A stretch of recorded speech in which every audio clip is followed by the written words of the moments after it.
Thinking about living in Colorado, not sure what to expect, not sure about the overall vibe? Well, today we're going to be talking about one of the most important documents, and that is the contract to buy and sell real estate. Your name, your signature, this is the most important document, and you need to make sure you get it right. So today we're going to pull out the computer, we're going to go over this thing from start to finish, help you through all of the important aspects in the contract and make sure that you at least have an understanding about what you're getting into. So stay with us, some great information here. Let's jump into it.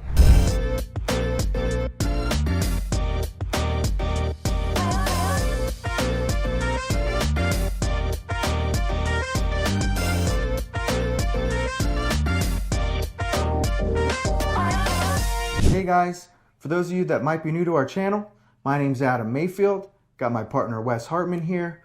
We're with the Colorado Home Pros.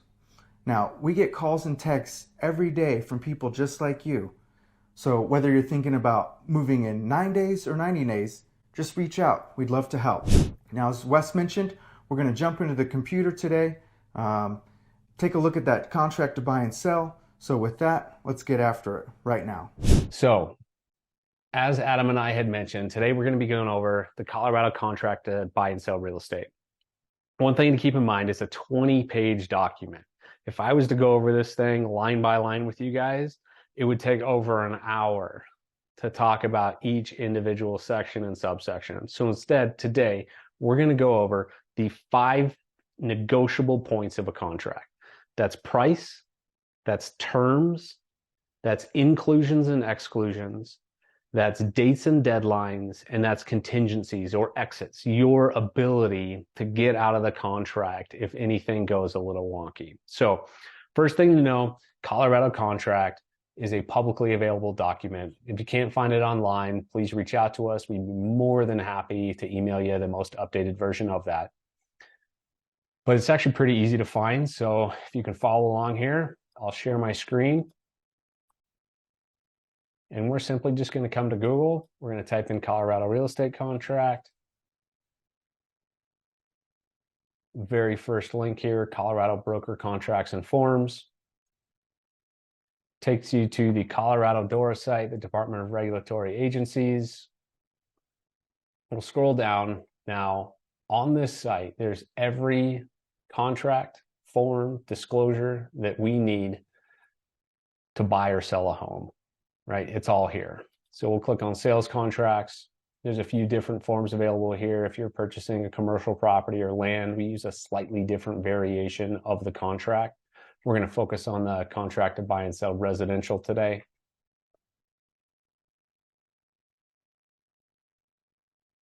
All right, here it is in all its glory, 20 pages.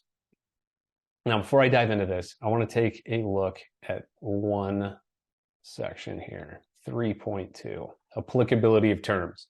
And that reads, if any deadline, blank in subsection 3.1 is dates and deadlines, which is all of these dates, right? Dates and deadlines here. If any deadline blank in 3.1 is left blank or completed with NA or the word deleted, such deadline is not applicable and the corresponding provision containing the deadline is deleted.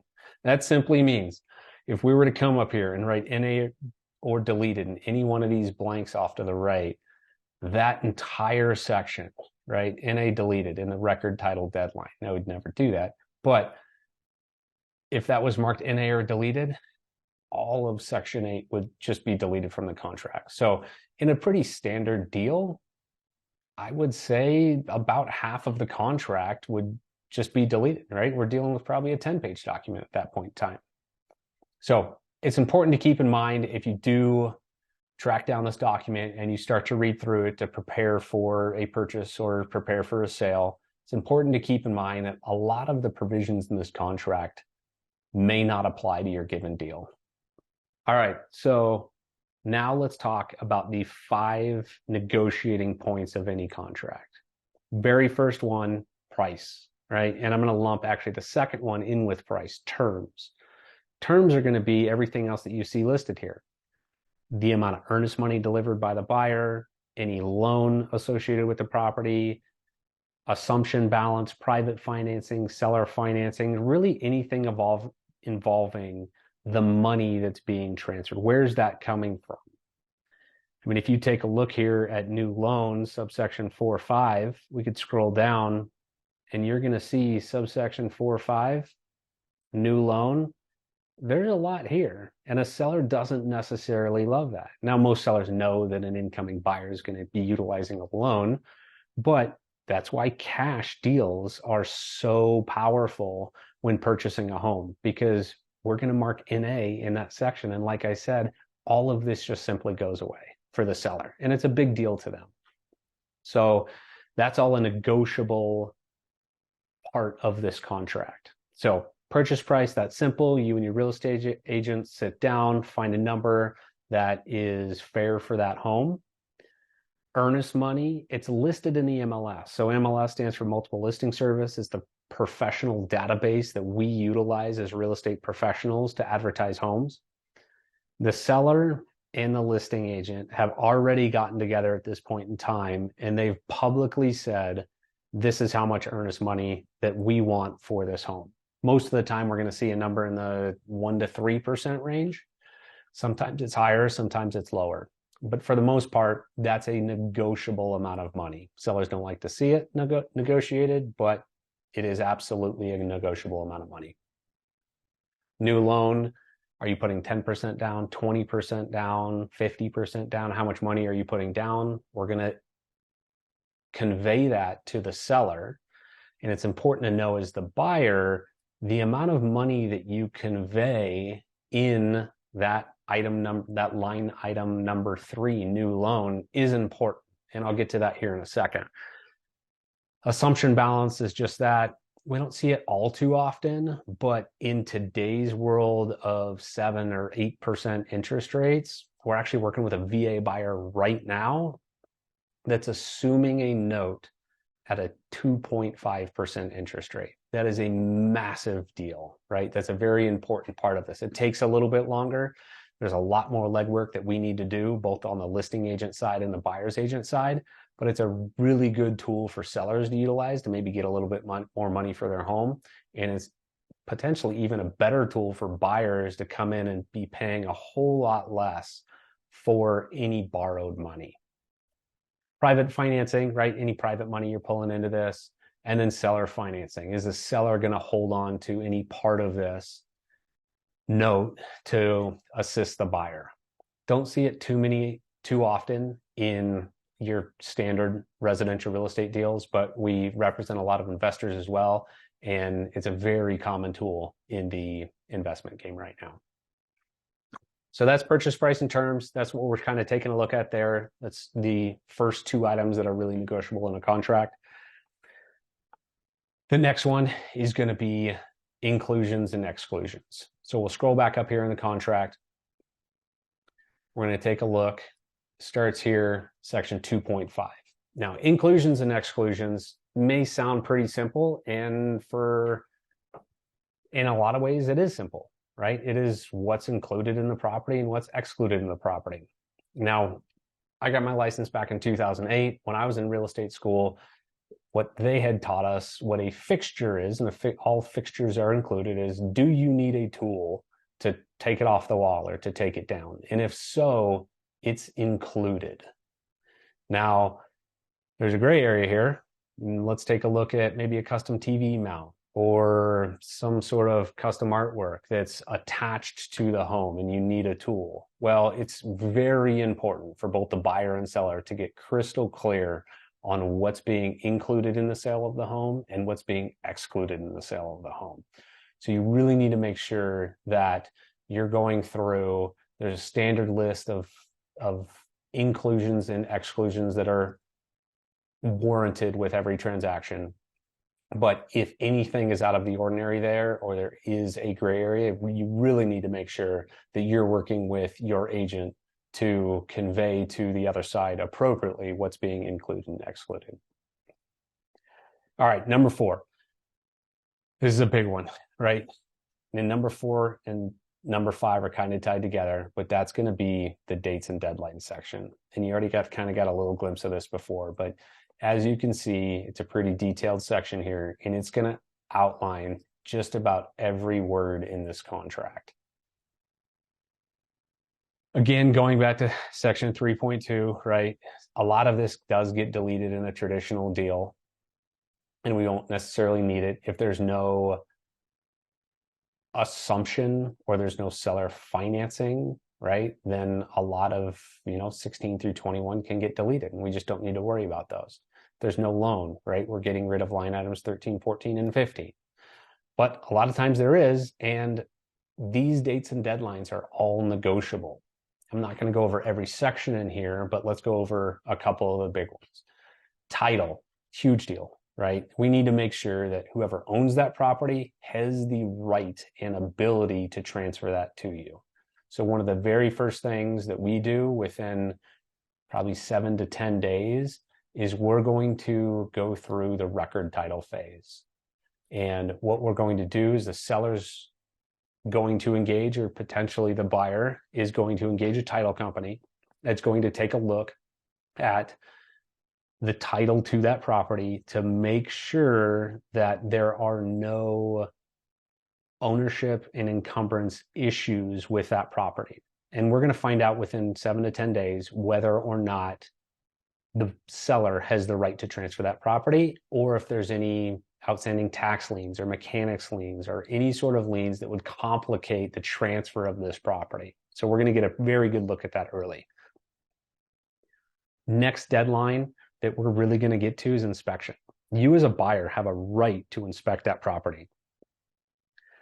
Now, this is a deadline that sometimes gets abused, but you are able to take a look at that property. You're able to bring a home inspector through, you're able to bring a roofer through, a plumber through, an electrician through. You can bring whoever you want through that property. We tend to start with just a generalized home inspector. And what they're going to be able to do is give us an idea of like, hey, there might be electrical issues here, there might be a roof issue here, and then we're going to bring a specialist through if we need to. But those dates and deadlines, line items 30, 31, and 32, you have the right to object if there are any issues that you see with the property that you didn't necessarily see when you were walking through the first time. You have the right to terminate. You can just simply get out of the deal and you get your earnest money back. If you were to object, then the negotiation starts to happen again, right? The buyer and the seller, the listing agent, the buyer's agent are going to all go back and forth, and you're going to find a resolution on or before the inspection resolution deadline. That all happens, right? Title happens, inspection happens, all 7 to 10 days typically after you go under contract. Another big one to know about is the appraisal deadline. This is a bank's way of knowing that they're lending money on a property that's worth what you're paying for it. Now, without going too deep into the weeds here with appraisals, an appraisal is not necessarily how much that home is worth. What a bank is really doing and what an appraiser is really doing is they're making sure that it's worth at least as much as you're paying.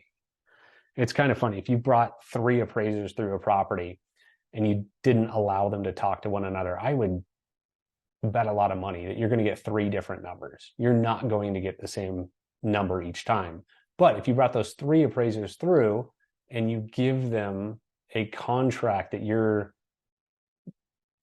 that a buyer has written on a property, they're probably all going to be right around that number. So it's really a verification tool to make sure that you are not going to overpay for a property, right? If there's an issue, these appraisers are pretty conservative and they will absolutely let you know if they think that you're getting into hot water. And the 5th point here we really need to get to is contingencies and exits. As you can see, there's a lot of the word deadline, right? So you as a buyer have certain obligations in this contract. Going back to the inspection series, the buyer's obligated to either terminate or object. Both parties are entitled and required to resolve any inspection issue by the resolution deadline. So as we get through this contract, right, if there's a title issue, you are able to exit. If there's an inspection issue, you're able to exit. If there's an appraisal issue, you're able to exit.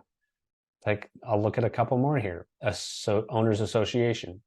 So if this property is part of an HOA, you are going to get the association documents by a given deadline. You're going to be able to review those, typically 2 or 3 days, and then you have the right to terminate. So let's say you have an RV and you don't recognize, or your agent didn't recognize beforehand, that there's no RV parking on the street.